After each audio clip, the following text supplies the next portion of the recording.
Hello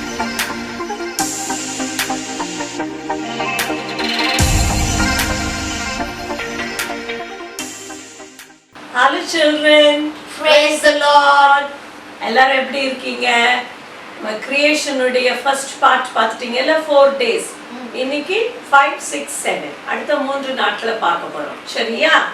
okay, உங்களுக்கு கண்டிப்பா பிடிக்கும்னு நினைக்கிறேன். ஜெபிச்சுட்டு ஆரம்பிப்போமா? அந்த இயேசு சுவாமி இந்த அருமையான நேரத்திற்காக நாங்கள் நன்றி செலுத்துகிறோம். இந்த நாளிலும் கூட அப்பா நாங்கள் தொடர்ந்து ஆண்டவரே கிரியேஷனை பற்றி படிக்க கர்த்தாவே நீர் உதவி செய்ய வேண்டுமாய் நாங்கள் ஜெபிக்கிறோம். சிறு பிள்ளைகள் அழகாக விளங்கி கொள்ள நீர் அவர்களோடு இருந்து அவர்களுக்கு உதவி செய்ய வேண்டுமாய் ஜெபிக்கிறோம். இயேசு மூலம் ஜெபம் கேளும் நல்ல பிதாவே, ஆமென். ஓகே, சோ கிரியேஷன் 4 days பார்த்தோம். இன்னைக்கு 5th day ஆண்டவர் என்ன செய்தார்னு பார்க்கலாமா?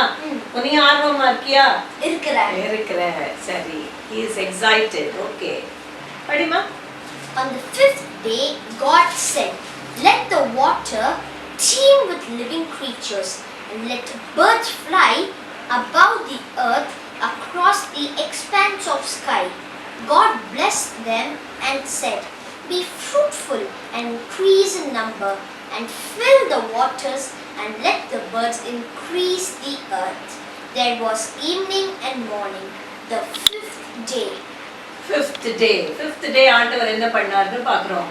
என்ன செய்தார் பாத்தீங்களா? பின்பு தேவன் மீண்டும் ஜீவ ஜந்துக்களையும் பூமியின் மேல் வானம் என்கிற ஆகாய விரிவிலே பறக்கும் பறவைகளையும் ஜலமானது திரளாய் ஜனிப்பிக்கப்பட கடவுது என்றார். தேவன் மகா மச்சங்களையும் ஜலத்தில் தங்கள் தங்கள் ஜாதியின்படியே திரளாய் ஜனப்பிக்கப்பட்ட சகலவித நீர்வாழும் ஜந்துக்களையும் சிறகுள்ள ஜாதி ஜாதியான சகலவித பட்சிகளையும் சிருஷ்டித்தார். சரி, ஆண்டவர் என்ன 5th day என்னென்ன செய்தார் தெரிஞ்சுக்கிட்டீங்களா? எல்லாம் கடல்ல ஃபுல்லா அங்க என்ன சொல்றாங்க, ஃபுல்லா லிவிங் கிரீச்சர்ஸ். எப்படி படிச்சது? டீம் வித் லிவிங் கிரீச்சர்ஸ்ல. அப்ப எல்லாம் நம்ம நினைச்சு கூட பார்க்க முடியாதபடி எவ்வளோ நம்ம புது புது மீன்களை பார்க்கிறோம். எல்லாவற்றையும் ஒரே ஒரு வார்த்தையில உண்டாக்கினார்.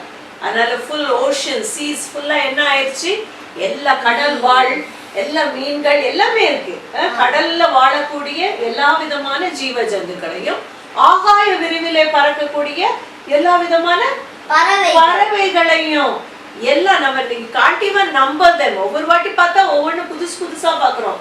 ஒவ்வொரு தேசத்துல புதுசு புதுசா இருக்கு. எல்லாவற்றையும் ஒரே வார்த்தையில the 5th day செய்து முடித்துட்டு என்ன சொல்லிட்டார் தெரியுமா?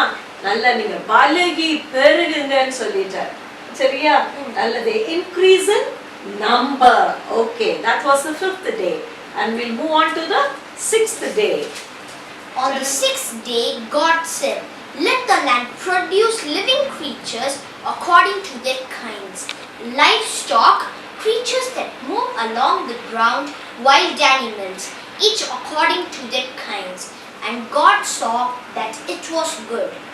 Very good. இப்ப 6th day என்ன பண்ணாரு? பூமி மேல அனிமல்ஸ் எல்லாம் உண்டு பண்ணினார். என்னென்ன அதெல்லாம் ஜாதி ஜாதியாய் எல்லாம் பிரித்து மிருகங்களை எல்லாம் ஊரும் பிராணிகள்னா பாம்பு அது எல்லாமே தான். எல்லாமே கடவுள் படைத்தது தானே, ஆண்டவர் படைத்தது தான். எல்லாவற்றையும் ரெப்டைல்ஸ், இந்த farm animals, domestic animals, wild animals சகலவற்றையும் 6th day படைத்து விட்டார். எல்லாத்தையும் கம்ப்ளீட்டா அழகா செய்துட்டு பின்பு தேவன் அடுத்து கண்டினியூ பண்ணுவாங்க. Then God said, "Let us make man in our image, in our likeness, to rule over the fish of the sea, birds of the air, over the livestock, over all the earth." God blessed them and said to them, "Be fruitful and increase in number." Then God said, "I give you every plant, trees, birds. I give you every green plant for food." The 6th day. Very good. சரி, பின்பு தேவன் நமது சாயலாகவும் நமது ரூபத்தின்படியேயும் மனுஷனை உண்டாக்குவோமாக. அப்ப மனுஷனை உண்டு பண்ணணும், அவனை செய்யணும். அவர்கள் சமுத்திரத்தின் மச்சங்களையும் ஆகாயத்து பறவைகளையும் மிருக ஜீவன்களையும் பூமியில் உள்ள அனைத்தையும் எல்லாவற்றையும் அவங்க ஆள கடவர். மனுஷன் கையில தான் சகல விதமான அத்தாரிட்டி அவர் கொடுக்க போறார். அதனால மனுஷனை தன்னுடைய ரூபமா செய்ய போறார். இப்ப என்ன செய்யறாருன்னு பார்க்கலாம். தேவன் தம்முடைய சாயலாக மனுஷனை சிருஷ்டித்தார், அவனை தேவ சாயலாகவே சிருஷ்டித்தார், ஆணும் பெண்ணுமாக அவர்களை சிருஷ்டித்தார். நமக்கு தெரியும் இந்த first man Adam and even தெரியும், அது நம்ம வரப்போற நாட்கள்ல நம்ம அதை பார்க்கலாம், சரியா? ஆனா இன்னைக்கு நம்ம இந்த 6th டே ஆணும் பெண்ணும் ஆண்டவர் செய்துட்டார் அப்படின்னு பார்க்கிறோம். ஸோ அனிமல்ஸ் அண்ட் மேன் முடிஞ்சிருச்சா?